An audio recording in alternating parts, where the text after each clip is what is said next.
Sounds like a strike is potential. Like a strike is potentially going to happen. They've been saving up money. It's called a war chest, I believe, is what they call it. They've been collecting money from every single player that played in the NFL for long, long time. They just take money right out of my account, and I'm lucky to be a member. And I always said, where the hell is this money going? And they're like, war chest, man. It's going to the war chest. I'm like, what the hell does that mean? They're like, if a work stoppage happens, this money will pay out the players, and also we have to afford the lawyers that are negotiating for us. I was like, well, aren't the lawyers working for the NFLPA? They shouldn't be paid by the freaking hour. It should be a salary. And I obviously was outvoted. That's why I did not become an NFLPA member. But this war chest is one that's big. They said $250,000 for every single player if a strike happens. I don't know how long that's going to last for some guys. I hope it lasts a long time. They can be in a good spot. But these billionaires will just sit back and wait for that well and war chest to run dry, and then they're back in a good spot. And Lorenzo Alexander alluded to it. If the players don't take this deal and they decide to go to war and strike, they could potentially end up with a much worse deal when everybody's in a bad spot. I'll be excited to see how this all plays out. Now, am I correct in saying this? The strike or lockout, if it was to happen, will not be until after this upcoming season. And the thought of a strike actually happening is insane due to the fact that 10 years ago, there was a lockout, which was on the owner's side, not on the player side. Is this something that is all potentially on the table right now? Yeah, I think everything is on the table. Obviously, so far, all the votes for leadership have been very close. I mean, the executive committee, which I sit on, was 6-5 against taking the deal.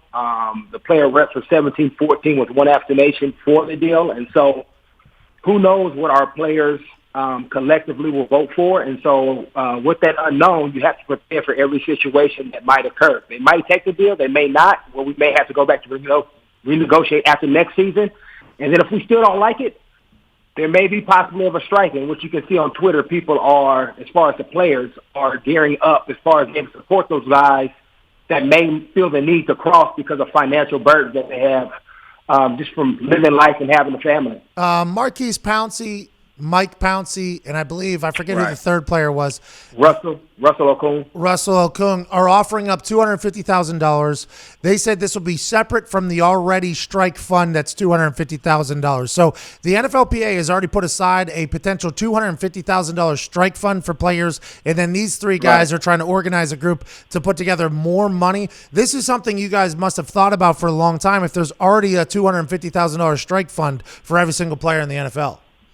Right. Well, that's kind of where our dues money goes to. That's for the, pretty much our work stoppage fund, our war chest, for a better term, that we have collectively over the years, obviously paid X amount every year in dues, and that money sits in an account growing and growing for instances like this. So if things come up to where we cannot play, we can at least help our players in some sort of way. And there's various ways that we have at our discretion as far as dispersing that money. But if we do it evenly across everybody, it would definitely be about $250,000 per player.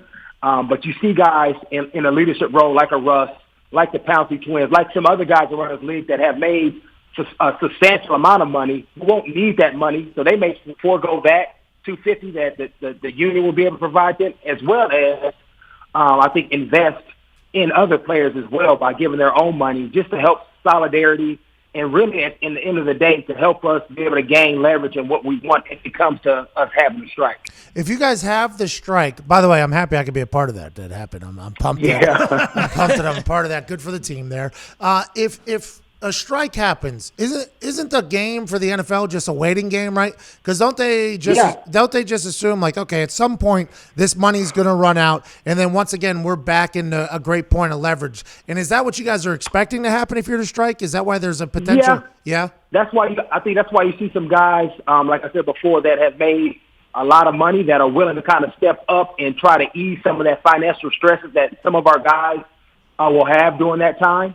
Whether that's to pay rent, pay a mortgage, whatever they may need, groceries, just to kind of help that from delaying as long as possible. Because let's be real, owners don't like to lose money either. And obviously, with our premier guys, that's why none of the AFL or XFL is really taking off, because they don't have the same premier players that we have in our league. And so at some point, it will start hurting them financially. And they always talk about, we're losing money. They're just not making as much as they want to make. And so if you take away the premier players, really collectively as a players, they won't make the same type of money they want. They can say the fan base is loyal, but they're also loyal to the people that are out there producing on the field and helping their teams win. Agreed.